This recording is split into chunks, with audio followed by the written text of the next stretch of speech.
자, 2부 시작해 보도록 하겠습니다. 자, 시작하기 전에 저희 광고 업체분들 또 소개를 해드릴 텐데요. 충분히키는 블루라이트 프리미엄 블루라이트 차단 안경 루크아이와 함께합니다. 또 옵타일 데이터 브랜드 모기업이자 세계 최고 축구 데이터 공급 업체인 스탯스 플랫폼의 국내 공식 협력사 그라운드 빅풋과 함께합니다. 또한 세계 최고의 VPN 노드 VPN과 함께합니다. 그래서 또 저희가 1부에 마찬가지로 노드 VPN 광고 또 잠깐 들으시고 가겠습니다. 네, 노드 VPN은 지역 제한으로 인한 불편함을 해결해주고 개인정보를 안전하게 보호해줍니다. 어떤 콘텐츠든지 원하던 때 원하는 곳에서 즐길 수 있게 해주는데요. 특히 축구 팬들한테 좀 큰 도움을 줄 수 있어요. 축구를 정말 사랑하는 팬들은 한국 플랫폼에서 중계되지 않는 해외 경기를 시청하고 싶을 때가 많은데요. 이때 노드 VPN을 이용한다면 지역 제한에 불편함 없이 원하는 경기를 시청할 수 있죠. 또한 해외 나갔을 때 한국 스트리밍 플랫폼을 이용하기 위해서 한국어 중계를 언제든지 시청할 수도 있습니다. 놀랍도록 빠른 속도와 믿을 수 있는 암호화 시스템을 갖추고 있는 노드 VPN과 함께 축구팬 생활을 즐겨보세요. 네, 좋습니다. 자, 그래서 저희가 할인 또 코드도 제공해드리고 있으니까 혹시 결제하실 생각이 있으신 분들은 꼭 저희가 제공해드린 링크 더보기란에 있습니다. 꼭 그거 활용하셔서 이용을 해주시면 감사하겠습니다. 자, 그럼 저희 주제로 넘어가 보도록 하겠습니다. 자, 본 주제 2부에서 준비한 주제는 먼저 이제 본머스 관련 주제를 또 준비를 해봤는데, 본머스 이제 이라올라 감독이 토트넘으로 이제 올 수도 있다. 그래서 토트넘의 영입 후보다 감독. 뭐 이렇게 좀 기사가 좀 떠가지고, 그래서 이라올라 감독이랑 토트넘의 궁합이 어떨지 뭐 이런 것에 대해서 이야기를 해보는 시간을 갖도록 하겠습니다. 그래서 뒤에 슬래틱에 따르면요, 뭐 이제 포스테코글루 감독이 만약에 경질될 경우에 후보에 오를 수 있는 감독이 이제 3명이 있는데 그 중에 가장 앞선 게 이라올라다. 이렇게 기사가 났습니다. 물론 이제 경질된다는 건 아니고 포스텍이 그건 이제 확실시 안 됐고, 확실시가 안 됐네요. 아직은 안 됐고, 아직 유로파가 남아 있으니까 아직도 안 됐고, 아직은 남아 있는데 이제 경질된다면 1순위가 이라올라라는 얘기죠. 그래서 같이 나왔던 감독들이 또 토마스 프랭크나 이렇게 쭉쭉 나왔었는데 아마 마르코 실바도 있었을 거예요. 네네, 맞아요. 네. 그래서 그 중에는 이제 이라올라가 1등이다라고 보시면 될 것 같습니다. 그래서 사실 익숙한 감독은 아니기 때문에 저희 이번 시즌 막 떴잖아요. 그래서 좀 일단 소개를 드리고 좀 가도록 하겠습니다. 간단하게. 네, 제가 한번 소개해 드릴게요. 일단 이라올라 같은 경우에는 스페인 감독입니다. 바스크 출신 인물이거든요. 그렇군요. 최근에 좀 바스크 출신 감독들이 많잖아요. 뭐 사비 알론소도 있고 미켈 아르테타도 있는데, 안토니 이라올라는 이들처럼 이 빌바오에서 500경기 넘게 소화했던 라이트백이었어요. 클럽의 레전드라고 볼 수 있는데, 그러니까 선수 경력도 뛰어났다는 얘기죠. 네, 이 지도자 경력은 라요 바이카노에서 지도자 경력을 쌓았다고 볼 수 있어요. 뒤에 언급하겠지만 라요 바이카노에서 되게 좋은 모습을 보여주긴 했었는데, 초중반기에 좋은 모습 보여주다가 중후반기에 부상이나 체력적 부침을 겪으면서 결국에는 어려움을 겪는 모습, 이런 모습들이 계속해서 반복이 됐었어요. 근데 어찌되었든 간에 이 라요에서 보여줬던 이 두 시즌이 굉장히 좀 매력적인 축구, 지금 본머스가 보여주는 축구와 굉장히 비슷했기 때문에 이 본머스 입장에서도 선택을 했거든요. 게리 오닐의 후임으로. 근데 첫 시즌에 딱 부임을 하고 나서 굉장히 좀 어려움을 겪었습니다. 그렇죠. 이때 초반에 경질이 되냐 마냐 막 하면서 아마 3무 6패인가 연속으로 기록을 하고 막 첫 승도 못 거두고 이랬었는데, 중후반기 지나면서 이 승리를 좀 거두고 솔랑키도 좀 되게 좋은 모습을 보여주면서 결국에는 첫 시즌을 12위로 마무리를 했어요. 그러니까 이 시즌 기억나는 게 또 게리 오닐 감독이 울버햄튼 가서 엄청 잘 나가가지고 그렇죠. 그것 때문에 엄청 비교해서 보모스가 굉장히 많이 까였거든요. 왜 굳이 경질하고 선임을 해? 왜냐면 그때 게리 오닐이 잔류를 시켰음에도 불구하고 또 경질을 시켰단 말이에요, 보모스가. 그렇죠. 그리고 아마 되게 이적 시장에서 돈도 많이 썼을 거예요. 네. 그랬는데도 불구하고 조금 아쉬운 모습을 보여주는데, 반면에 게리 오닐 같은 경우에는 울버햄튼에서 거의 프리시즌도 안 치르고 가서 굉장히 잘해버렸으니까 그때 당시에는 좀 많이 비교가 됐었는데, 이번 시즌 들어서 역시 솔랑키가 토트넘으로 갔습니다. 근데 이 상황에서 본머스의 보드진들이 에바니우송도 사주고 위날, 하위센 이런 선수들도 계속해서 전폭적으로 지지를 해줬거든요. 그런 부분에 있어서 이라올라가 확실히 좀 지지를 많이 받는다는 느낌이 들었었는데, 지난 시즌에 영입됐던 선수들이 결국에는 이 게임 플랜에 완전히 녹아들면서 이번 시즌 완전히 꽃을 피웠다라고 볼 수 있을 것 같아요. 근데 이게 이번 시즌 잘한 게 영입 때문이다 라고만은 말하기 어려운 게, 사실 에바니우스 위날 뭐 비싼 선수들이고 좋은 선수들이지만 부상 때문에 많이 활용을 못했어요. 그렇죠. 그렇죠. 최근에 또 위날은 이제 시즌 아웃이 될 것 같은 그런 느낌이기도 하고, 부상 때문에. 위날은 아마 시즌 아웃이 맞을 거예요. 그래서 그렇기 때문에 뭐 에바니우스도 중간에 좀 장기 결장한 때도 있었고, 그래서 어쨌든 이런 뭐 악재들을 이겨내고 어쨌든 이번 시즌 이런 결과들을 만들어냈기 때문에 사실 좋은 평가를 받아야 될 것 같고, 근데 다만 계속해서 뭐 저희가 아까 FA컵 경기에서도 언급해드렸지만 이 체력적인 문제를 어떻게 해결할 거냐 또 똑같거든요. 라우에서도 초반에 자라가 좀 떨어지고 이번에도 사실 최근에 떨어지고 있는 흐름은 맞잖아요. 본머스가. 네, 근데 그렇죠. 돈을 안 썼다고 말하기가 좀 뭐한 게 지금 본머스에서 가장 핵심적인 선수라고 볼 수 있는 선수가 어찌 보면 저는 클루이베르트랑 네. 케르케즈라고 생각을 네. 해요. 뭐 크리스티 같은 경우에도 굉장히 중요한 역할을 음. 맡고 있긴 하지만 근데 이 두 선수가 둘 다 이라올라가 오고 영입된 선수들이에요. 그런 부분을 봤을 때 이라올라가 지원을 많이 받았다. 네, 지원을 많이 받았다고 저는 생각을 네. 해요. 그렇습니다. 자, 그래서 일단은 이렇게 이라올라에 대한 간단한 소개는 드렸고요. 그래서 일단 전술이 어떨까 일단 봐보는 시간으로 넘어가 보겠습니다. 그래서 일단은 뭐 저희가 계속 언급해 좀 드리고 있다시피 이라올라의 이제 일단 가장 뭐 큰 부분은 압박이죠. 일단 압박으로 키워드를 잡아야 되고 저희가 FA컵 경기에서도 쭉 설명을 드렸습니다. 그래서 저희가 좀 수치를 이제 보여드릴 건데 이게 압박 이제 수치입니다. 이제 PPDA 저희가 계속 드리고 있는 그래서 숫자가 높으면 뭐 압박 수치가 높다 뭐 대충 낮은 거죠. 낮은 거죠. 네. 낮을수록 좋은 거죠. 네, 낮을수록 좋은 거니까 그래서 낮을수록 좋다 뭐 이렇게 보시면 될 것 같고 그래서 쭉 순위를 보면은 토트넘이 1등이고 본머스가 3위다. 그래서 어쨌든 두 팀 모두 압박이 좋다. 그래서 토트넘이 지금 하고 있는 거랑 뭐 압박의 기조 자체는 달라지지는 않을 것 같아요. 그냥 강도라고 해야 되나? 기조라고 그러면 안 되나? 네, 그렇습니다. 자, 그래서 압박은 강하게 하고요. 근데 이제 좀 토트넘이랑 다른 거는 이제 압박해서 공을 끊어낸 그 다음이겠죠? 그렇죠. 일단은 본머스 같은 경우에는 높은 위치에서 압박을 가져가는 것 자체가 이 전방 압박을 함으로써 높은 위치에서 공을 뺏고 이거를 직접 슈팅으로 이어나가는 데 있어요. 맞아요. 근데 반면 토트넘 같은 경우에는 역시 강한 압박을 가져가긴 하지만 이 끌어낸 이후에 어떻게 보면은 소유권을 그대로 유지하는 듯한 모습이 계속해서 나오거든요. 이런 부분에 있어서 토트넘과 본머스의 압박 강도는 비슷할지 몰라도 압박에 대한 기준점이라고 할까요? 압박에 대한 목표? 목표가 다르다. 네. 그러니까 본머스는 다르다고 볼수 있을 것 슈팅을 하는 게 목표고 네. 토트넘은 이제 본인들이 다시 이제 소유권을 가져오는 좀 그게 목표라고 할 수 있겠고 그래서 그쵸. 저희가 두 번째 준비해드린 이제 스탯에서도 이게 좀 확실히 드러나는데 슈팅으로 이제 끝난 하이 턴오버 이제 수치에서 보면은 이제 하이 턴오버 개수 자체는 뭐 본머스도 그렇고 토트넘도 그렇고 굉장히 높지만 슈팅으로 끝난 하이 턴오버는 이제 본머스가 토트넘에 비해 약 2배 정도 뭐 기록을 하고 있기 때문에 확실히 본머스가 이 공을 하이가 높은 지역에서 뺏으면 슈팅으로 연결하려고 한다. 뭐 이거 자체는 좀 이 부분에 있어서 좀 확인을 해볼 수 있지 않을까 싶습니다.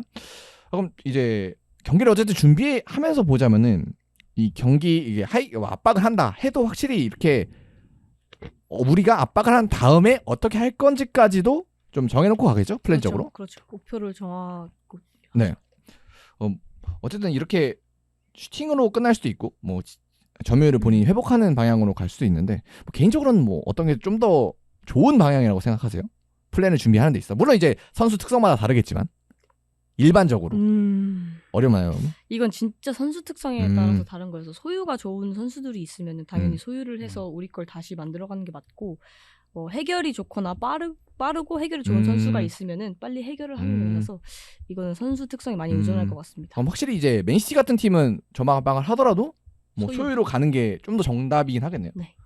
저는 조금 생각이 다른 게 어찌되었든 간에 본머스의 이런 전방 압박 직후에 네. 슈팅을 만들어내는 과정 자체는 이라올라의 목표일 수도 있지만 어찌 보면 본머스의 선수단이 이 빅식스 소위 말하는 네? 빅식스 팀들에 비해서는 조금 부족한 부분에 있지 않을까 싶거든요.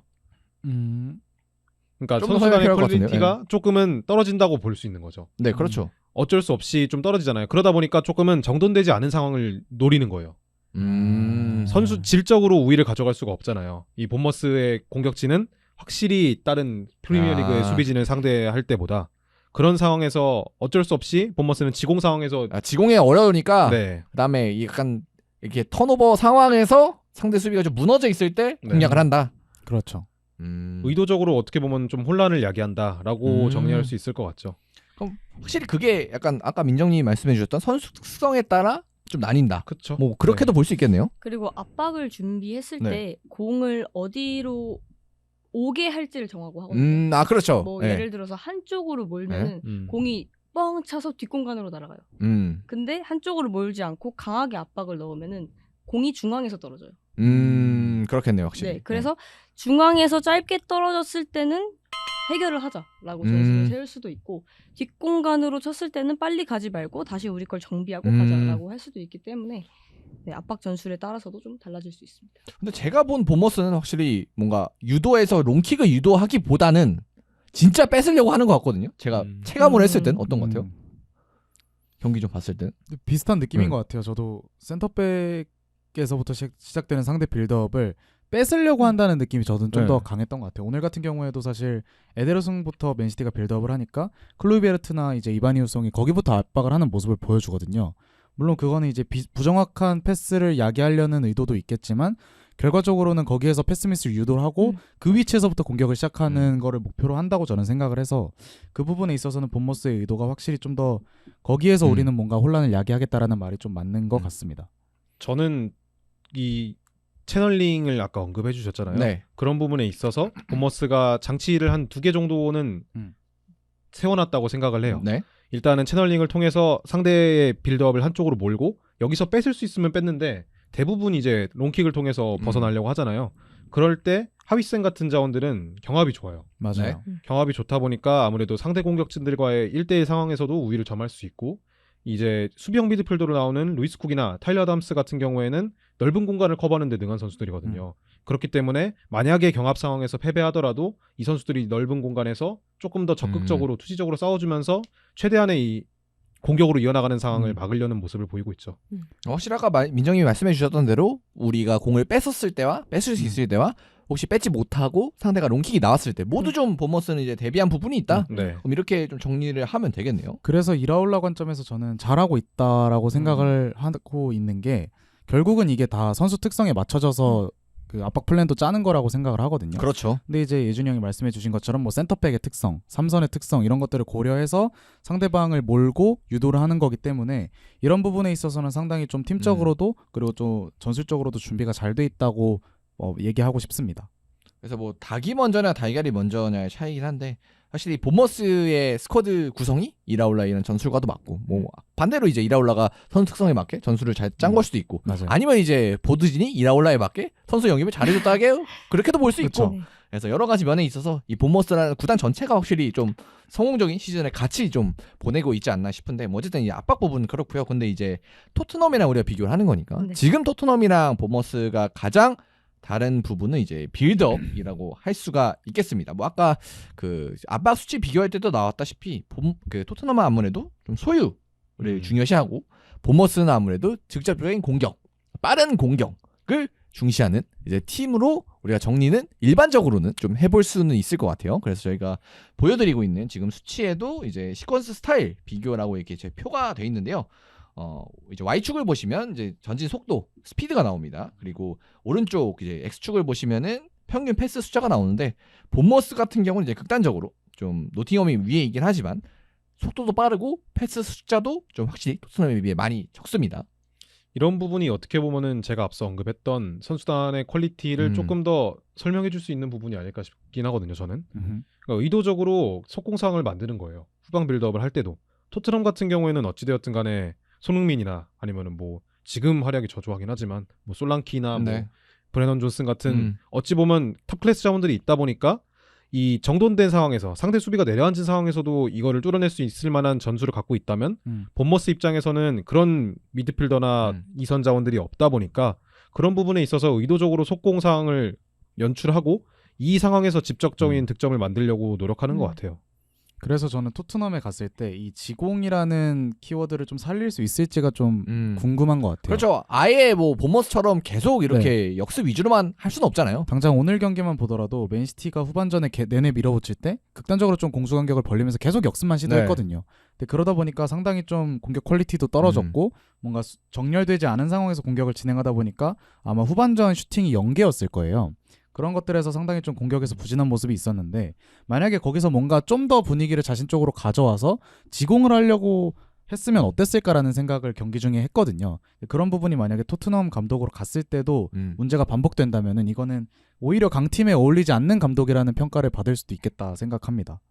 그래서 뭐 제가 디스레틱 기사에서 본 건데 토트넘은 경기당 평균 112개의 패스를 디펜시브 서드에서 수행을 하고, 근데 반면에 이제 본머스는 59개 평균적으로 그 정도만 디펜시브 서드에서 패스를 진행을 했습니다. 그리고 뭐 단순히 이제 점유율만 봐도 평균 점유율이 토트넘이 56.9%고 반면에 본머스는 47%로 확실히 차이가 좀 큰 두 팀이 되겠습니다.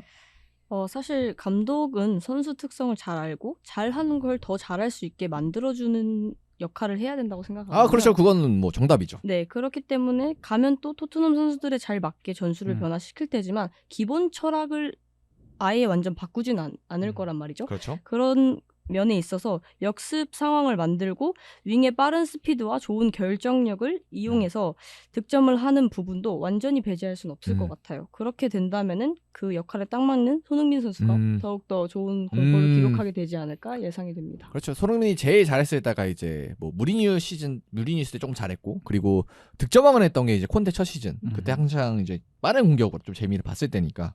그래서 이제 손케주오가 날렸던 것도 결국 이제 빠른 상황에서, 빠른 트랜지션 상황에서 결국 이제 득점과 어시스트가 많이 나왔던 건데, 그런 면에 있어서 보자면 확실히 이제 뭐 지금 전술을 우리가 보고 추측을 해야 되니까 바뀌겠지만, 그래서 지금 모습을 봤을 때는 손흥민이랑 이 이라올라라는 감독의 궁합은 좀 괜찮아 보이는 건 그런 뭐 맞는 것 같아요. 그래서 근데 뭐 이제 더 얘기해봐야 되는 건 이제 뭐 손흥민뿐만 아니라 이제 토트넘 전체 스쿼드랑 좀 비교를 해봐야 되는데, 물론 이제 이라올라가 만약에 오면은 뭐 그에 맞는 선수들을 사줄 거긴 하지만 뭐 다 뭐 바꿀 수는 없단 말이에요. 그다음에 토트넘이 굉장히 또 젊은 선수들이 많기 때문에 다 쳐낼 수도 없고, 그렇기 때문에 지금 이제 토트넘 스쿼드랑 이라올라가 이렇게 전술적으로 보여주는 모습들이 좀 맞을까요? 전체적으로 보면? 저부터 얘기를 할까요? 저는 일단은 안 갔으면 좋겠어요. 아, 이라올라가 토트넘을 안 갔으면 좋겠다. 그냥 둘 다한테 안 맞을 것 같아요. 아, 둘 다 안 맞을 것 같다. 왜냐하면은 일단은 토트넘이 지금 포스테코글루가 이렇게까지 하는데도 남겨놓고 있는 거는 가장 중요한 이유 중에 하나는 프로세스예요. 과정? 네. 결국에는 우리는 주도하는 축구를 하겠다라는 그 과정에 있어서 포스테코글루의 이런 플랜 A를 높게 샀다고 저는 보여지거든요. 네. 토트넘이 결국에는 더 나은 축구를 하고 결국에는 우승을 노리려면 이런 식의 축구를 해야 돼요. 주도적인 축구. 후방에서부터 풀어나가는. 그러니까 이라올라의 지금 플랜 A로는 우승까지 힘들다. 그러니까 리그 우승 기준. 네. 뭐 이라올라에 맞는 선수들을 다 짜와서 이라올라 스타일의 축구를 한다면 토트넘도 충분히 다크호스 같은 강력한 팀이 될 수는 있겠죠. 근데 결국에는 이 포스테코글루 감독을 이렇게 계속해서 유임시키는 걸 보면은 저는 토트넘이 원하는 부분은 조금 더 지공 부분에 맞춰져 있다고 생각이 들거든요. 근데 그러면은 왜 지금 상황에서 포스테코글루 감독이 경질될 경우 이라올라가 왜 1순위로 나오지? 나오면 안 되는 거 아니에요? 어떻게 보면은 그러니까 이제 토트넘 보드진 입장에서는 또 이제 철학을 바꿔서 이런 식으로 한번 보드진이 해보자. 이제 방향을 좀 틀 생각을 하고 있다 지금. 아니면은 그냥 단순하게 이라올라 잘하는데 데리고 와볼까 이런 식으로 접근할 수 있을 거예요. 아, 뭐 그 정도는 아니겠죠. 네, 뭐. 돈 많이 버시는 분들인데. 저 같은 경우에는 일단 철학적으로는 주도권 축구가 맞다는 생각에 전적으로 동의를 합니다. 그리고 토트넘이 지금까지 그런 비슷한 얘기가 여러 번 나오기도 했고 실제로 저도 비슷한 이유로 여전히 잔류를 시키고 있는 거라고 생각을 하거든요. 근데 오히려 반대로 지금 토트넘 스쿼드에는 오히려 이라올라 감독의 전술이 좀 더 맞을 수 있다고 생각을 하는 게, 일단 골키퍼부터 뭐 센터백 3선으로 이어지는 가운데 뭐 특히 비수마 선수 같은 경우에는 주도권 축구나 볼을 점유하는데 그렇게 강점이 있는 선수들이 많지는 않아요. 네. 그래서 저희가 가끔 언급할 때 토트넘은 그냥 빠르게 역습하거나 아니면 간결하게 공격을 했을 때 훨씬 더 좋은 결과를 맞이할 수 있다. 실제로 했었고, 뭐 저희가 그때 토트넘 한창 얘기할 때 그 주제 한번 뽑았을 때도 언급을 드렸지만 지금 토트넘이 역습 득점 1등을 다투고 있어요, 리버풀과. 네. 공격진들도 사실 브레넌 존슨이나 뭐 손흥민 이런 선수들 다 솔랑케도 그렇고요. 네, 지공보다는 훨씬 역습에서 힘을 낼 수 있는 선수들이기 때문에 철학과 별개로 지금의 스쿼드에는 이라올라 감독이 충분히 뭔가를 만들어낼 수는 있겠다라고 생각이 드는데, 돌고 돌아서 저는 토트넘이 어떤 철학을 가지고 구단을 운영하는지 잘 모르겠어요. 정말 주도권을 원한다면은 선수단 구성을 이렇게 했으면 안 된다고 생각을 하거든요. 근데 뭔가 지금 계속해서 토트넘 얘기를 할 때마다 모순이 발생하고 있다는 거는 결국 운영을 좀 잘못하고 있는 게 아닌가라는 생각으로 좀 귀결되는 것 같습니다. 뭐 솔직히 지금 선수단 구성이 뭐 포스테코글루 시절에 영입된 선수들이 많긴 하지만 그게 감독의 결정이었냐 하면은 그렇게 생각하는 분들은 별로 없지 않을까요? 토트넘 지금 영입이? 그렇죠. 네. 감독의 권한이 뭐 큰 구단은 아니니까. 그래서 그런 점에서 봤을 때는 확실히 뭔가 좀 지금 추구하는 점유율과 지금 선수단의 상태는 좀 안 맞아 보이긴 하는데 민정님은 좀 이런 거에 대해서 의견 어떠세요? 뭐 아까 말씀드렸다시피 그 역습만 하거나 지공이라고 소유만 하는 축구가 그렇죠. 그건 아니기 아니죠. 때문에 예. 토트넘에 맞춰서 지공이 더 늘어난 축구를 당연히 더 하겠죠. 가지고 있는 스쿼드가 소유에 좋으니까. 더 능한 선수들이기 때문에. 그렇지만 본인이 역습을 잘 하기 때문에 그 요소를 포함해서 분명 부분 전술로라도 그 역습으로 득점을 하는 그런 루트를 만들어내지 않을까 싶습니다. 저는 일단 갔으면 좋겠는 게 그냥 궁금해요. 어떨지. 뭐 예를 들어 민정님이 아까 말씀해 주신 것처럼 과연 이 사람이 지금은 점유율 혹은 소유에 관해서 별로 관심이 없는 모습을 보여주지만 과연 토트넘에 가도 그럴까? 스쿼드가 강해지면 좀 달라질 수도 있지 않을까? 뭐 그런 생각, 그런 이제 궁금증도 하나 들고, 그리고 지금 계속 지금 이라올레 팀에서 문제가 되고 있는 게 체력적 문제인데, 아무래도 스쿼드가 넓어지면, 물론 지금 토트넘이 스쿼드가 그 넓지는 않은데 자, 갈수록 넓어지겠죠? 그거는 네. 예, 문제를 해결할 거라고 믿습니다. 그 정도는 뭐 기본적으로 해야 되니까. 그래서 더 넓어지고 하면은 과연 이제 로테이션도 좀 돌리면서 체력적으로 유지하면서 시즌 끝까지 갈 수 있지 않을까라는 그런 기대감도 있고, 그리고 이제 어쨌든 지금 뭐 소란케라든지 뭐 아까 다 얘기했다시피 지금 스쿼드가 역습 트랜지션 상황에 좀 더 강점이 있기 때문에 사실이 그냥 지금 성적을 더 내고 싶으면은 이 선택이 맞지 않나? 그러니까 이라울라라는 선택이 맞지 않나? 솔직히 저는 좀 미안한 얘기긴 한데 토트넘이 리그 우승을 바라볼 팀은 아니라고 보거든요. 그렇죠. 지금 스쿼드 기준으로 보면 저는 이 스쿼드가 뭐 3년 4년 뭐 아무리 좋은 감독, 예를 들어 펩이 토트넘 감독을 하고 발전한다 하더라도 저는 이 리그 우승은 좀 힘들 것 같아요. 그러니까 스쿼드의 그냥 크기 체급이 그냥 안 돼. 지금 스쿼드는 물론 이제 앞으로 영입하면 달라질 수도 있겠지만 지금 스쿼드, 그러니까 지금 영입 행태와 지금 스쿼드의 기준, 지금 토트넘의 운영 기조로 봤을 때는 저는 뭐 컵 대회 몇 개 우승하고 아니면 챔피언스리그 진출, 딱 그게 할 수 있는 최대치라고 보거든요. 리그는 확실히 이제 체급이 결정하니까 어쩔 수 없으니까. 그래서 그런 면에 있어서는 좀 이라올라가 맞지 않을까. 그렇습니다. 물론 이제 리그 우승을 원한다면 그건 아니겠죠. 저는 딱 포터 첼시 골 날 것 같아요. 그럴 수도 있겠죠, 확실히. 포터도 어떻게 보면은 주목받았던 그렇네. 부분이 네. 측면을 잘 활용한다. 역습 상황에서 특히 그런 부분에 있어서의 많이 각광을 받았고, 잉글랜드 감독이기도 했지만 그런 부분에 있어서 많이 주목을 받았던 감독이었거든요.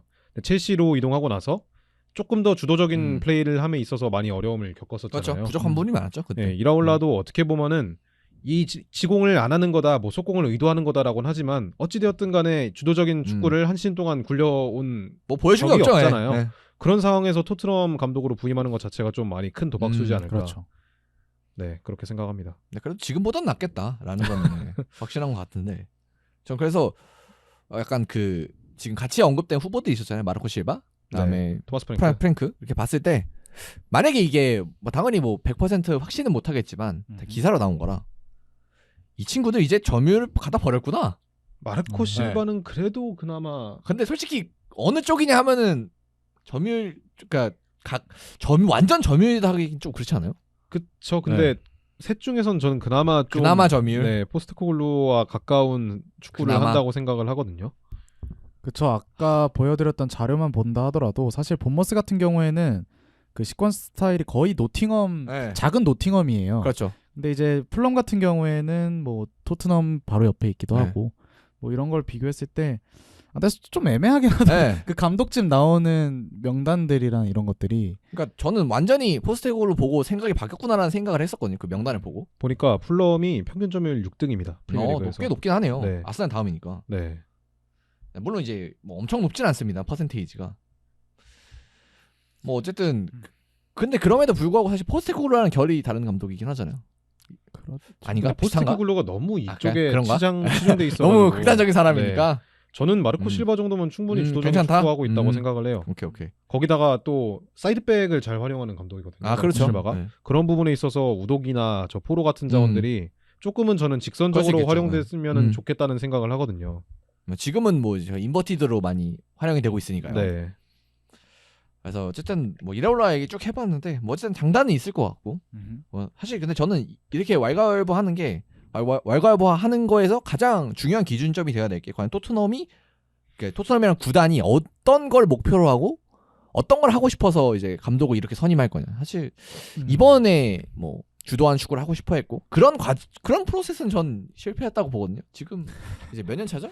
2년 차인가? 두 시즌째죠. 세 시즌째 아닌가? 두 두 시즌째인가? 시즌째일걸요. 네. 그렇죠. 지난 시즌 첫 시즌이었고 너무 길어 보여요. 너무 길어 보여 진짜. 헷갈리는데 3년 차가 맞기는 하죠. 네. 연차는 3년 차. 네, 두 시즌이니까.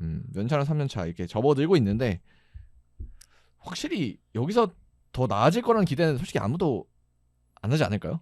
포스트크글로가요? 네. 그건 당연하죠. 네.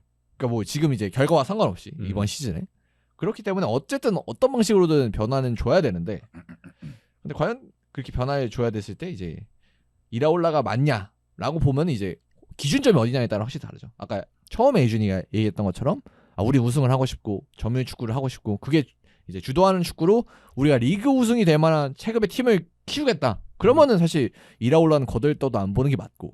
근데 만약에 우리는 이렇게 그냥 지금처럼 적당히 돈 잘 벌고 그냥 가끔 트로피 하나 따면 좋고 그런 마인드라면 이라올라 같은 사람이 차라리 낫지 않을까. 지금 있는 스쿼드로 최고의 성과를 어쨌든 지금보다는 낼 수 있을 것 같으니까. 저는 제가 토트넘 팬이면 마르코 실바 추천할 거고 아스날 팬이면 이라올라 추천하겠습니다. 네. 당장도 별로 안 좋을 것 같다. 저는 별로예요. 그냥 단기적으로 봐도. 네. 확실히 이거는 네, 이라올라 본인이 좀 극단적인 감독이니까 그런 평가는 나올 수밖에 없을 것 같고 이런 면에 있어서는 좀 토트넘 보드진이 잘 고려를 해야 될 사항이 아닌가 생각은 듭니다. 그래서 아마 뭐 일단은 포스텍의 운명이 가장 중요할 텐데 뭐 일단 유로파 리그 끝나면 좀 결정이 될 것 같습니다. 아직 안 됐나요? 저는 예를 들어 우승을 한다 그럼 유임시킬 것 같은데.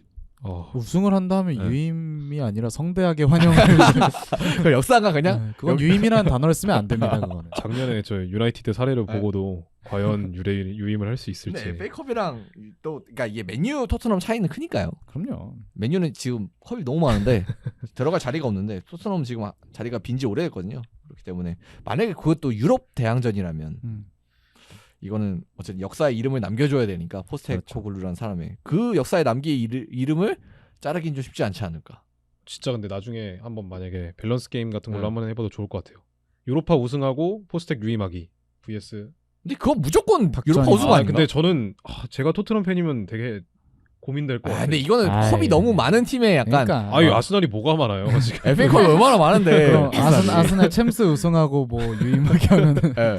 당연히 저는 우승이 그러니까 음. 저희가 지지난주에도 얘기를 했잖아요. 그냥 우승보다 귀중한 건 없거든요. 네. 그러니까 아무리 시즌에서 뭐 40승 50승 하더라도 우승 못하면 그 시즌은 실패한 시즌이라는 평가를 받아요. 그 뭐 메이저리그 같은 경우에도 뭐 최다승의 저주 이런 거 있잖아요. 네. 그래서 뭐 100승을 넘기면 월드 시리즈 우승을 못 한다. 근데 그런 팀들이 과연 성공적인 시즌을 보냈다고 할 수 있는가 하면 전 절대 아니라고 생각이 들거든요. 그다음에 팀 이제 토트넘이랑 팀의 가치에서 봤을 때도 이 우승이라는 건 지금 리그컵 우승만 해도 역사를 쓰는 그럼요. 급인데 이 유럽 대항전은 또 없는 걸로 알아요 토트넘이. 제가 토트넘 팬이면 한 3년 15등 하더라도 네, 진짜. 이번 시즌 유로파 우승하고 무조건. 싶다고 생각할 것 같아요. 뭐 예를 들면 뭐 한국으로 치면 갑자기 월드컵 우승하고 한 12년 동안 월드컵 못 나가게 하면은 우리 무조건 할 무조건이지. 거잖아요. 무조건 해야지. 그럼 이제 한국 월드컵 평생 못 우승인가요? 나가도 돼. 아무리 그래도 토트넘은 그래도 유로파리그 2번 우승해봤잖아요. 근데 되게 아이. 오래되지 않았어요 진짜? 네, 한 70년대에 기억을 아, 해요. 그 뭐 기억이 나나? 거의 뭐 이제 이번에 뉴캐슬 우승한 그 급으로 이제 가야 되는데 그치. 그거 너무 기니까요. 유럽 대항전으로 가면 네.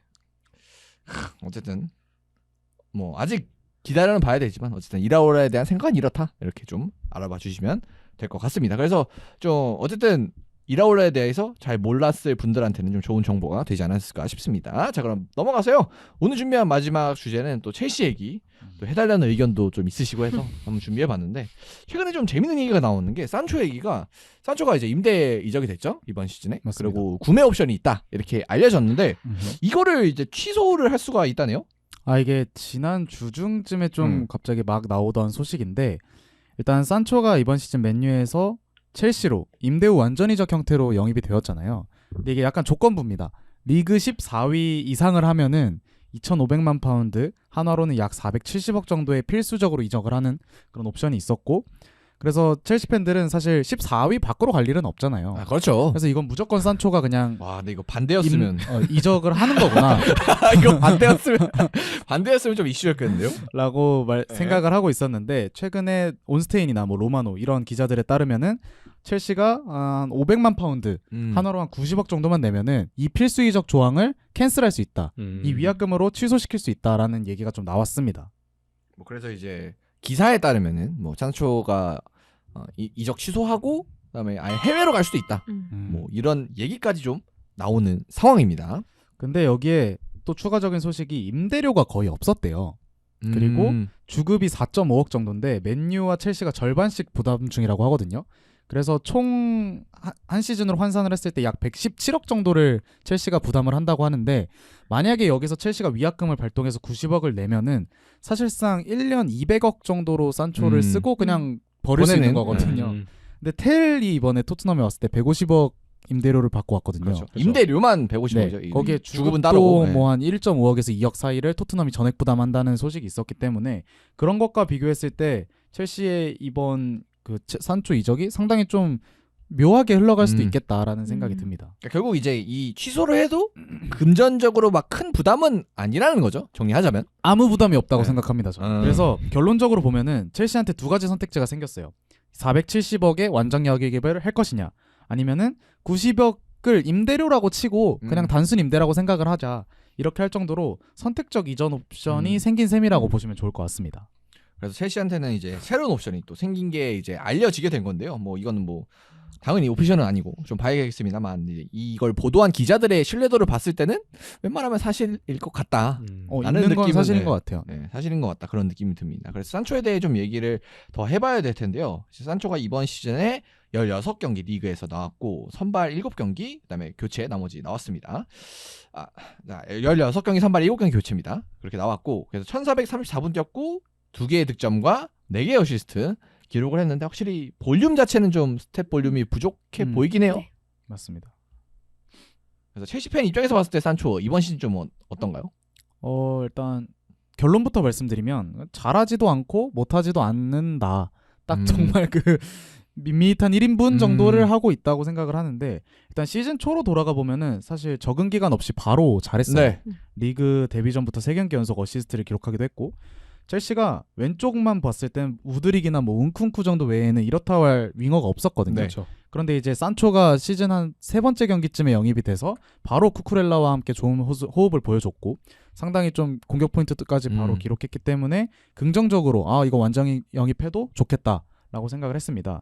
하지만 중간부터는 좀 컨디션 이슈가 있기도 했었고 첼시가 부진할 때 함께 좀 부진한 모습을 보여줬는데 특히 최근 공식전 18경기에서 0골과 1개의 도움 좀 많이 심하긴 기록할 하네. 정도로 네. 스택 생산에서는 상당히 좀 어려움을 겪고 있습니다. 그러니까 스탯을 좀 초반에 쌓고 이제 최근에는 못 쌓고 있군요. 네, 맞습니다. 근데 저는 여기서 첼시보다는 산초 편을 좀 들어주고 싶은 게 이게 첼시가 최근에 공격 작업이 산초뿐만 아니라 상당히 좀 단조로워요. 그냥 뺑뺑이 돌리다가 크로스 올리거나 아니면 역습을 한다거나 아니면 그냥 이거 뭐 창의력이나 플레이메이킹을 온전히 파머한테 요구하는 등 뭐 이런 부분에서 상당히 좀 아쉬운 모습이 있었고 그 중에서도 윙어는 측면 공간을 점유하는 것 외에는 뭐 크게 이 선수한테 보여지는 전술적 롤이 없었어요. 그러니까 역할 자체가 뭔가 스탯을 쌓기는 좀 어려운 네. 역할이다. 그러다 보니까 공격 영향력이 상당히 떨어진 산초한테 너 스탯 없으니까 되게 못하잖아 라고만 하기에는 사실 마레스카나 첼시 차원에서 비판을 받아야 될 점이 저 크다고 생각하고 있습니다. 그래서 스탯이 부족한 거는 사실이지만 사실 팀의 이제 환경적인 부분이 그렇죠. 그런 스탯 생산에 좀 영향을 주고 있다.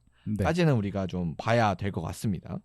근데 확실히 이제 산초를 보면은 뭐 저희가 시즌 전에도 영입 이제 했을 때 그때도 얘기했지만 이 첼시라는 팀의 이러한 전술에 있어서 산초 같은 선수는 일단 뭐 필요하긴 한 것 같아요. 그러니까 그렇죠. 네, 그런 선수가. 사실 지금 첼시는 뭐 사실상의 3-2-4나 정도의 네. 전술을 쓰고 있다고 보시면 되는데 거기에서 이제 윙어들은 양쪽의 폭을 벌리면서 뭐 3선 미드필더나 아니면 메잘라들 아니면은 올라오는 풀백들과 함께 좀 연계해서 측면에서 조직적으로 유닛을 만드는 역할을 하고 있는데 그 외에는 뭔가 박스 타격이나 이런 것들은 많이 해주지 않거든요. 그런 점에서 사실 저는 산초가 뭔가 공격 포인트보다는 원래 이런 연계라던가 플레이메이킹 이런 부분에 장점이 있는 선수라고 생각을 해요. 그래서 첼시의 지금 윙어 자원에 산초 정도의 스타일의 선수면은 전 나쁘지 않다고 보고 있습니다. 뭐 그리고 그래서 실제로 스탯적으로 보면은 이제 드리블이 시즌 평균이 1.8의 경기당, 그다음에 키패스 1.3회로 뭐 찬스 메이킹 능력 자체는 뭐 나쁘지 않다까지는 이제 봐줄 수는 있을 것 같습니다. 그러면 이제 경기 플랜을 준비하는 입장에서 볼 때 이렇게 그러니까 스탯이나 뭔가 크게 돋보이진 않지만 확실히 이렇게 자신만의 역할을 수행하는 선수가 필요하긴 하죠. 그렇죠. 그 선수의 스타일이나 선수가 하고 있는 역할은 스탯으로 표현하기 어려운 부분이 굉장히 많아요. 요즘은 스탯이 좀 자세히 좀 다양해지고 자세히 나오기 때문에 네. 저평가받던 선수들이 더 주목받기 네. 시작했지만 그럼에도 불구하고 아직 스탯으로 표현할 수 없는 선수 역량이 많습니다. 그래서 확실히 그러니까 이 스탯이 낮다고 야 산초 못하니까 갖다 버리자 이건 아닌 것 같고 그렇죠. 좀 종합적으로 평가를 해봐야 되는데 그래서 이렇게 다 종합적으로 보면 어떨까? 과연 이게 400 얼마를 쓸 가치가 있는가? 라고 보면 어떨까요?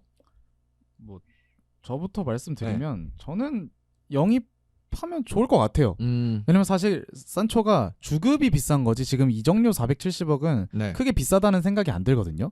여전히 뭐 나이적으로도 크게 문제가 없는 선수고 그리고 유닛으로서의 한 조각은 할 수 있기 때문에 이 선수가 어쨌든 양쪽 다 가능한 윙어라는 점에서 스쿼드 자원으로서의 가치가 저는 충분하다고 생각을 하거든요.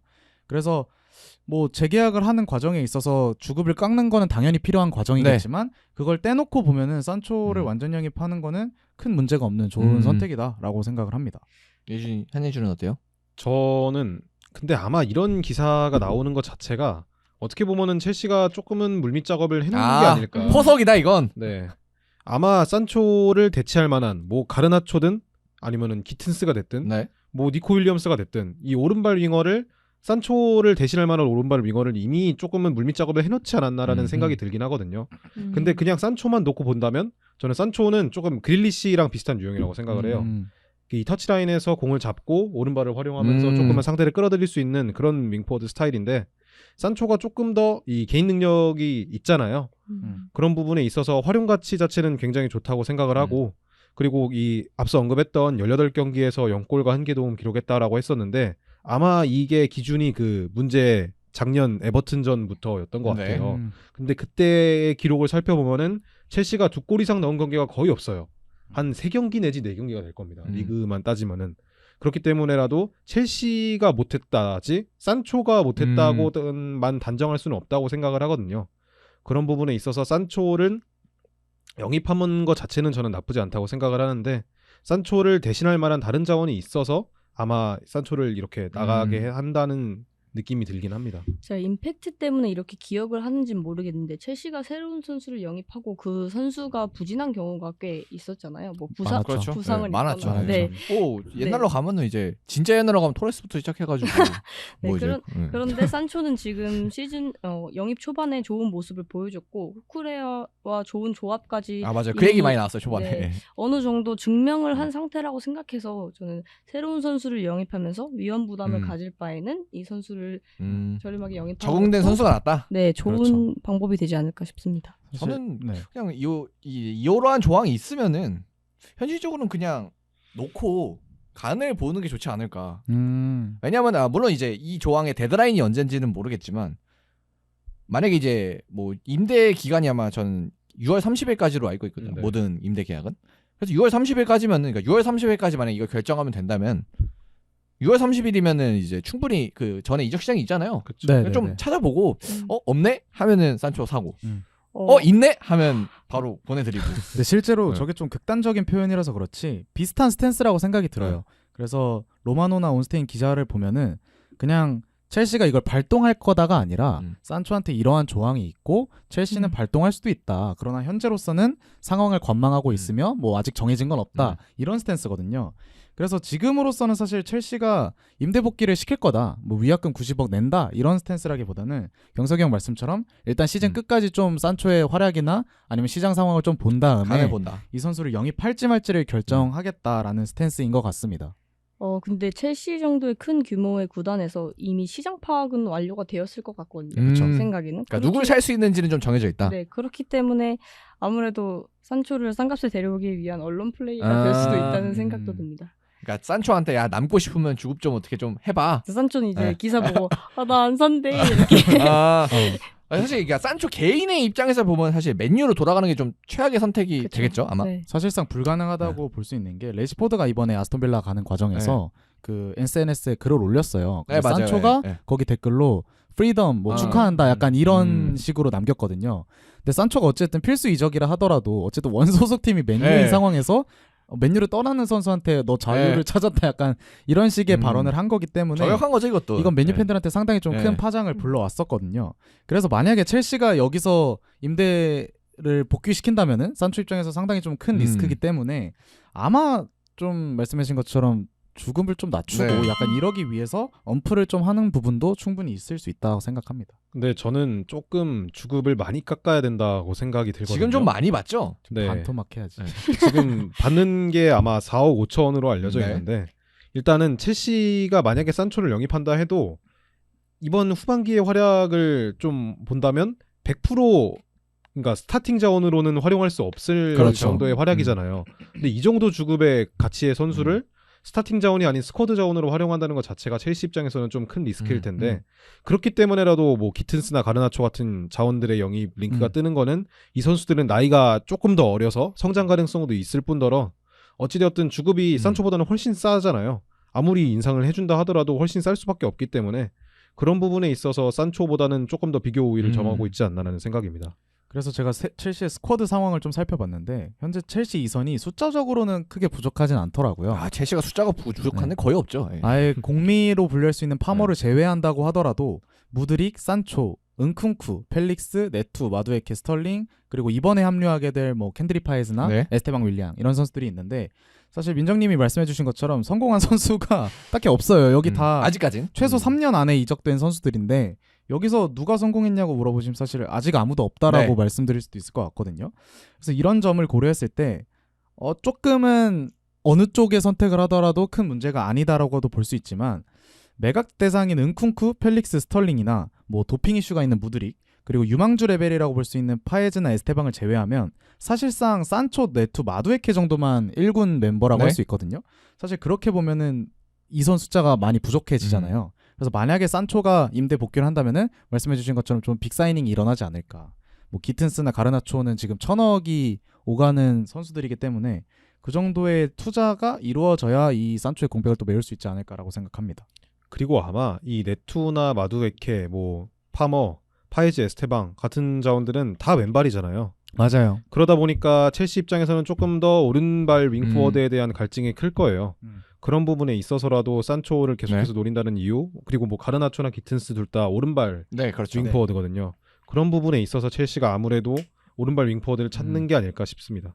그래서 일단 상황은 첼시가 좀 결정을 할 수 있는 구단이 결정할 수 있는 상황이고 그렇기 때문에 이제 선수가 조금 주급을 낮추거나 하는 조금 양보가 필요한 상황인 것 같긴 한데 뭐 이거는 이제 시즌 끝나면서 좀 확실시 될 것 같고 근데 이제 확실한 건 이제 그냥 구단이 결정하면 되니까 산초가 조금 잘해야 되지 않을까 일단 후반기에. 근데 저는 이거 맨유 팬들 입장에서 좀 되게 답답한 상황인 것 같은 아 게 근데 팔겠죠. 이거 와도. 되게 가불기거든요 사실. 설마 그 산초 나이에 맨유 돌아온다고 들어눕겠어요? 나 주급받고? 아 그거는 맞는데 네. 사실 첼시 그러니까 제가 뭐 모든 이적의 네. 세부 사항을 아는 건 아니기 때문에 이런 식으로 필수 이적 조항에 위약금이 있다는 게 좀 되게 낯설었어요. 그렇죠. 저는. 저도 이런 건 처음 봤어요. 취소 옵션이 있다는 거는 처음 들어봤습니다, 진짜. 사실 게다가 임대료까지 없는 상황에서 90억의 이 위약금 이거는 사실 거의 없는 거라고 네. 해도 무방하잖아요. 사실 이런 상황을 만든 것 자체가 사실 맨유 보드진이나 협상이 좀 네. 이상하게 됐다. 이런 거에서 좀 많이 아쉬움을 남기는 것 같습니다. 그래서 일단은 산초의 이적이 아직 놀랍게도 확실시가 되지 않을까 확정이 안 됐다라는 소식이었기 때문에 아마 좀 후반기 산초가 본인의 좀 운명을 걸고 미래를 걸고 경기에 좀 나서야 되지 않을까. 동기부여는 좀 더 될 것 같네요. 아, 근데 이미 알고 있었나 선수는? 뭐 있는 거 정도는 알지 네. 않았을까요? 근데 산초랑 아직 첼시가 재계약 그 개인 협상을 아직 제대로 안 그래요? 했대요. 근데 원래 완전한 이적이면은 바로 하지 않아요? 그쵸. 사실 FM 네. 해본 사람이면 다 알잖아요. 필수면 필수면 해야죠. 무조건 네. 개인 합의까지 하고 영입이 되는데 그런 거 없이 지금 그러고 있대요. 아마 초반에 말씀드렸던 것처럼 조건부 이적이라서 그랬는지 모르겠지만 그런 부분들을 고려했을 때 지금 정말 저는 반반이다. 그건 남을 수도 있고 그럴 수도 있겠다라는. 이러면 사실 뭐 첼시 팬분들뿐만 아니라 말씀하셨던 대로 맨유 팬분들도 이 사항에 대해서 좀 관심을 가지지 않을까. 그쵸. 네. 생각이 드는 것 같습니다. 자, 그러면 저희가 준비한 소식은 이제 여기까지고요. 주제는 다 끝났는데 또 하나 또 중대한 사항이 있어서 마무리하고 가도록 하겠습니다. 또 우리 장예준이 제일 왼쪽에 있는 장예준이 오늘 이제 일단은 당분간은 못 나옵니다. 또 국방의 의무를 또 당분간. 수행하러 가야 되기 때문에 일단 1년 반 동안 또 떠나게 됐습니다. 그래서 마지막 회차는 아니겠지만 다시 돌아올 거니까 네. 이제 임대 형태니까 이별이라기보다는 약간 뭐라고 해야 되나? 어쨌든 입대하는 소회 이런 걸 좀 말씀하고 가면 좋을 것 같아요. 뭐 따로 준비하지는 않았는데 네. 제가 들어오기 전에 찾아보니까 현승이 형한테 연락 온 게 이제 22년 12월 15일이더라고요. 네네. 그래서 저희가 2023년 초반부터 좀 네. 함께 했었죠. 제가 미성년자 때 네. 연락이 오셔가지고 딱 20살 되자마자 시작을 해서 이제 한 2년 조금 네. 넘게 했는데 사실 저한테는 좀 의미가 있었던 부분이 제가 고등학교 때 딱 이걸 준비를 하면서 처음으로 좀 돌아온 피드백이나 뭔가 그때 블로그였죠? 성과물이었어요. 네. 그래서 그런 부분에서 상당히 좀 의미가 있었고 그렇기 때문에 더 열심히 했던 것도 있고 또 이제 옆에 계신 예준이 형 공백 메우겠다고 또 이제 약간 허슬한 부분도 있었는데 사실 다른 형들에 비해서 뭔가 축구적으로도 조금은 지식이 얕고 또 길지도 않고 이러다 보니까 어려운 부분도 있었지만 좀 열심히 잘 노력했던 것 같습니다. 그래서 4월 7일부로 군대를 가게 되었고 딱 지금 일주일 남았네요. 네, 다음 네. 주 월요일에 가게 되었고 저도 산초처럼 위약금이라도 있으면 좀 빨리 돌아오고 싶긴 한데 이건 위약금이 국방부에- 없습니다. 네, 국방부는 그런 조항을 허용하지 네. 않기 때문에 1년 반 채우고 다녀오도록 하겠습니다. 물론 이제 피지컬적인 이슈가 생기면은 부상은 또 이게 고려해 주거든요. 네. 근데 뭐 그건 좋은 소식은 아니니까. 그래서 웬만하면 이제 건강하게 좀 네. 1년 반 동안 잘 하고 오면 좋겠고 또 예준이 덕분에 또 도움 받은 부분도 많고 확실히 한예준 없는 동안은 장예준이 있었기 때문에 뭐 리뷰나 이런 부분들도 잘 진행이 될 수 있었고 확실히 또 나이에 비해 좀 여러 부분에서 성숙한 친구였기 때문에 그런 부분에 있어서 뭐 적응이나 뭐 아니면 뭐 이런 것에 대해서도 저희도 불편하지 않게 좀 잘 할 수 있었지 않나 싶고 사실 뭐 들으시는 분들도 마찬가지겠지만 저희도 시간이 좀 빨리 가서 빨리 좀 돌아올 수 있으면 좋지 않을까 네. 그래서 하는 생각이 듭니다. 모든 형님들 또 네. 감사드렸고 한 분이라도 혹시 네. 시청자분들 중에서 저를 기다리는 분이 있다면 한 2년쯤 네. 뒤에는 다시 돌아와서 하고 있지 맞습니다. 않을까 그래서 그런 생각을 하고 있습니다. 들으시는 분들 뭐 혹시 생각이 나신다면 또 따뜻한 댓글 한번 남겨주시면 될 것 같습니다. 이제는 또 찾아보니까 그게 없더라고요. 그 인터넷 편지 훈련소에 네, 보내는 인편이 거. 없어요. 인편이 없죠. 그래서 그런 거 있으면 막 이거를 또 공유를 해드려야 되나 이런 생각도 했었는데 없다고 그래가지고 혹시 하실 말씀이 있으면 저희가 댓글로 만약에 남겨주시면은 잘 전달을 해드리도록 하겠습니다. 요즘은 또 훈련소에서도 휴대폰을 가끔은 이제 한 번씩 이렇게 준다고 또 하기 때문에 아마 메시지 정도는 받아볼 수 있지 않을까 싶네요. 지금 이 시간대면 자고 있겠네요. 네, 그렇죠. 다음 주 이 시간. 10시면 못 자고 이미 있을걸요? 이미 아니지. 불침번 1번 초 서야지. 아, 1번이면 최고죠. 1번 초, 말번 초 많이 서시고. 자, 당직도 이제 주중에 많이 서시고 그런 이제 행복한 군 생활. 그다음에 어쨌든 나름 또 의미가 없진 않아요. 그런가요? 없진 않아요. 아무것도 없진 않아요. 그것도 요즘 올랐잖아 돈도. 아, 그렇죠. 네. 3천만 원 벌고 온답니다, 요새. 3천만 원 또 잘 모아서 3천만 원 진짜 할 수 있는 거 많겠다. 그렇죠. 진짜 차라도 하나 뽑으시기를 바랍니다. 저는 중고차라도. 자, 그러면 저희 여기서 마치고요. 또 다음 주에 또 돌아오도록 하겠습니다. 또 다음 주에는 특히 이제 저희가 네이버 치즈직에서 그라운드 빅풋이라는 이름으로 또 중계된다. 라이브를 바꿔서 이제 하기 때문에 또 네이버 메인에도 또 올라간다고요. 네이버 스포츠 쪽에. 그렇기 때문에 다음 주부터는 이제 혹시 라이브 보시고 싶으신 분들은 그라운드 빅풋이라고 치즈직에 검색하셔서 미리 팔로우 해놓으셨다가 시청을 해주시면 감사하겠습니다. 앞으로는 계속 거기서 진행을 할 거예요. 자, 그러면 저희 이만 물러가고요. 다음 주에 돌아오도록 하겠습니다. 감사합니다. 감사합니다. 감사합니다. 감사했습니다.